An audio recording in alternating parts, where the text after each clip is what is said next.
So guys as you can see that میں اسلامیہ لازمی کے پہلے پیج پہ موجود ہوں، جو کہ اس کا پہلا باب پہلے پیج ہے۔ بسم اللہ الرحمن الرحیم۔ اس کے نیچے بتایا ہوا بنیادی مقاصد سے ہمارا یہ اسلامیات کا جو ہمارا نصاب ہے وہ سٹارٹ ہوتا ہے، لیکن یہاں پہ جو شارٹ کویسچن ہیں کچھ وہ دیکھ لیں۔ پہلا ہے عقیدے کے لفظی معنی، عقیدے کے اصطلاحی معنی۔ آپ دیکھ سکتے ہیں نشان لگے ہوئے، آپ یہیں سے نشان بھی لگا سکتے ہیں۔ اس کے بعد عقیدے کی مثال، یہ بہت زیادہ مرتبہ بلکہ یہ بہت ہی زیادہ مرتبہ ایم سی کیوز آ چکا ہے۔ اس کے بعد نیچے ایک اور ایم سی کیوز ہے، اللہ کے تمام پیغمبر اپنی تبلیغ کا آغاز کس سے کیا، عقائد ان کے کیا تھے۔ اس کے بعد حضرت محمد صلی اللہ علیہ وآلہ وسلم کے بارے میں بتایا گیا ہے، اور نیچے جو آیت آپ دیکھ رہے ہیں وَلَٰكِنَّ الْبِرَّ مَنْ آمَنَ بِاللَّهِ وَالْيَوْمِ الْآخِرِ وَالْمَلَائِكَةِ وَالْكِتَابِ وَالنَّبِيِّينَ۔ یہ بہت ہی بہت ہی زیادہ امپورٹنٹ آیت ہے، کیونکہ یہ آپ پورے چیپٹر میں کہیں پہ بھی ایڈ کر لیں تو آپ کا کام بن جائے گا، لیکن اس کے بعد اضافی ہم نے جو خود مواد ڈالنا ہے تو وہ بھی میں آپ کو ساتھ ساتھ دکھاتا چلوں گا۔ یہاں پہ جو توحید ہے اس کے بارے میں ایک آیت ہے، قُلْ هُوَ اللَّهُ احد، اے نبی صلی اللہ علیہ وسلم کہہ دیجئے کہ اللہ ایک ہے۔ یہ تو سب کو پتہ ہے، کیونکہ یہ قرآن مجید کی وہ صورت ہے جو اکثر بہت زیادہ مرتبہ پڑھی جاتی ہے۔ اس کے بعد آگے ہمارے پاس ایک اور آیت ہے، وَإِلَٰهُكُمْ إِلَٰهٌ وَاحِدٌ، اور تمہارا معبود اکیلا ہے، یعنی کہ یہ بھی صرف توحید پہ ہے۔ اس کے علاوہ ایک ہمارے پاس اور ہے، هُوَ اللَّهُ الَّذِي لَا إِلَٰهَ إِلَّا، وہی اللہ ہے جو نہیں ہے کوئی معبود مگر وہی، یعنی کہ اس میں بتایا گیا کہ اللہ ہی معبود ہے، اس کے سوا کوئی نہیں ہے۔ تو اس کے بعد ہم آگے چلتے ہیں، توحید کا باقاعدہ جو آغاز ہوتا ہے، توحید کا مفہوم۔ توحید کی انہوں نے پہلے آپ سے پوچھ لینی ہے لفظی معنی، اصطلاحی معنی، اور اس کے بعد انہوں نے ایک آدھ ایم سی کیو نکالنا اور نکال سکتے ہیں۔ اس کے بعد نیچے آ جائیں، جو امپورٹنٹ لوگ ہمارا پہلا سٹارٹ ہوتا ہے وہ ہے وجود باری تعالیٰ پر عقلی دلائل اور قرآنی دلائل۔ عقلی دلائل تو ہمارے پاس نہیں ہے، وہ ہم نے خود سے ایڈ کرنا ہے۔ تو وہ عقلی دلائل میں آپ کیا لکھیں گے؟ عقلی دلائل میں آپ نے لکھنا بس سمپل یہ ہے کہ اللہ تعالیٰ موجود ہے، کیونکہ ہماری سوچ، ہمارا ذہن اس بات کو ماننے کو تیار ہی نہیں ہے کہ کوئی بھی چیز، کسی بھی چیز کا وجود بغیر تخلیق کار کے وجود میں آ جائے، کیونکہ اگر کسی کو کسی چیز نے نہیں بنایا، کوئی اس کو بنانے والا ہی نہیں ہے، کوئی اس کا خالق ہی نہیں ہے، تو وہ چیز وجود میں نہیں آ سکتی۔ ہم اس کے بعد باقاعدہ جو بک میں لکھا ہوا ہے وہ ہے وجود باری تعالیٰ قرآنی دلائل۔ قرآنی دلائل میں آپ اگر اگلے دلائل نہ بھی وہاں سے لکھنا چاہے تو یہاں سے بھی پہلی 2-3 لائنیں بنتی ہیں وہ لکھ سکتے ہیں۔ اس کے بعد یہاں پہ آپ مفہوم ڈال کے بھی لکھ سکتے ہیں، اگلی دلائل بھی لکھ سکتے ہیں، اور یہ ایک آیت ہے اس کے ساتھ وہ بھی آپ ایڈ کر سکتے ہیں۔ آیت عربی میں نہیں بولوں گا، لیکن اس کا ترجمہ کرتا چلوں گا۔ واحد ہی اللہ نے کہ بے شک نہیں ہے کوئی معبود مگر وہی، اور فرشتوں نے بھی اور علم والوں نے انصاف کے ساتھ۔ اس کے بعد اگلے پیج پہ جب آ جاتے ہیں ہم دوسرے پیج پہ، ادھر دیکھیں، ادھر میں نے نشان لگا ہوا ہے بغیر خود بخود بن گیا، اور یہاں تک آپ عقلی دلائل کا ہیڈنگ دے کے وہ بھی لکھ سکتے ہیں۔ اس کے بعد قرآنی دلائل کا نیچے سے باقاعدہ آغاز ہوا چاہتا ہے۔ پہلی آیت ہے فی اللہ شک فاطر السماوات والارض، لیکن اب ہم نے جو ہیڈنگز کا اضافہ کرنا ہے، ہم نے اپنی ورڈنگ لکھنی ہے، تو ہم کیا کریں گے اس کے بارے میں وہ میں آپ کو سارا بتا رہا ہوں۔ اس میں پہلی جو ہیڈنگ میں آپ کو نظر آ رہی ہے وہ تخلیق کائنات، یعنی کہ اللہ نے تخلیق کیا ہے سب کا، تخلیق کائنات کو بنانے والا، تو اس پہ ایک پوری ہیڈنگ بنا دی ہے میں نے۔ تو پہلے آپ تھوڑے سے اپنے سے الفاظ لکھ دیں گے کہ اللہ تعالیٰ نے ہر چیز کو بنایا ہے، اس میں کوئی شک و شبہ موجود نہیں ہے، کیونکہ وہی خالق ہے، وہ ہمیشہ سے ہے۔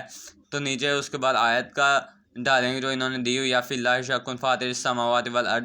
اس کے بعد نیچے ترجمہ آپ باقاعدہ ایک اچھا سا مارکر کے ساتھ کر دیں تو بہت اچھا ہو جاتا ہے۔ اس کے بعد نیچے آ جائیں، دوسری جو آیت ہمارے پاس ہے، اللہ ذی خلق سبع السماوات طباقا ما تری فی خلق الرحمن من التفاوت فارجع البصر هل تری من فطور ثم ارجع البصر کرتین ینقلب الیک البصر خاسئا وهو حسیر۔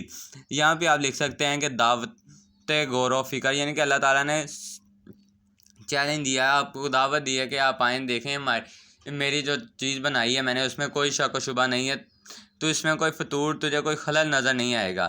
اس کے بعد تیسری آیت ہمارے پاس موجود ہے، لَلشَّمْسُ يَنبَغِي لَهَا أَن تُدْرِكَ الْقَمَرَ وَاللَّيْلُ سَابِقُ النَّهَارِ وَكُلٌّ فِي فَلَكٍ يَسْبَحُونَ۔ یہ تو بہت سے لوگوں کو آتی ہوگی، سورہ یاسین کی آیت ہے، تو اس کے ساتھ آپ ہیڈنگ دیکھ سکتے ہیں منظم کائنات۔